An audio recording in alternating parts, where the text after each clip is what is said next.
Hi everyone, this is a new update from the CBSE board. 2025-26 session సంబంధించి ఎల్ఓసికి ఆపార్ ఐడిని మ్యాండేటరీగా link చేయమని చెప్పి గతంలో సిబిఎస్ఈ బోర్డు ఇన్స్ట్రక్షన్స్ ఇవ్వడం జరిగింది.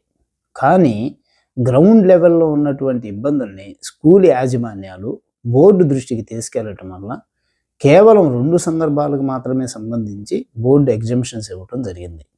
మొదటిది పేరెంట్స్ కన్సెంట్ లేకపోవటం వల్ల ఆపార్ ఐడి క్రియేట్ అవ్వని పక్షంలో ఆపార్ ఐడి ఎదురుగా రెఫ్యూజ్డ్ అని.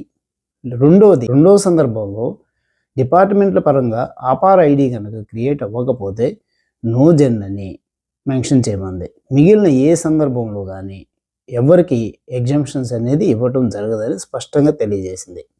అంతేకాకుండా ఆపార్ ఐడి యొక్క ఇంపార్టెన్స్ని, అకౌంటబిలిటీని, ట్రాన్స్పరెన్సీని, అకాడమిక్ పోర్టబిలిటీకి సంబంధించిన విషయాన్ని మాత్రం చాలా సుస్పష్టంగా బోర్డు తెలియజేయడం జరిగింది. ఈ విషయాలన్నింటినీ దృష్టిలో పెట్టుకొని సంబంధిత యాజమాన్యాలు నిర్ణీత గడువు లోపలగా ఆపార్ ఐడి లింక్ చేసినటువంటి ఎల్ఓసిని సబ్మిషన్ చేయవలసిందిగా సర్క్యులర్ జారీ చేయటం అయింది.